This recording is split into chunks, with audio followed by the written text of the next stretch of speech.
जून 2022 ते जुलै 2023 दरम्यान एका महिलेचं लैंगिक शोषण करून ब्लॅकमेल करणाऱ्या 25 वर्षीय फरार आरोपीला एका वर्षानंतर अखेर मीरा भाईंदर वसई विरारशी संलग्न असलेल्या गुन्हे शाखेच्या पथकाने अटक केली आहे।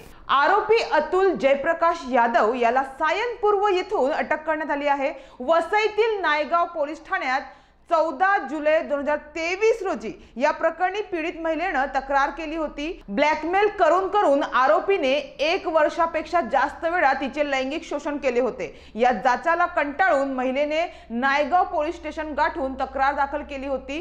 त्यानुसार या फरार आरोपीला एका गुप्त माहितीच्या आधारे शनिवारी अटक करण्यात आली आहे।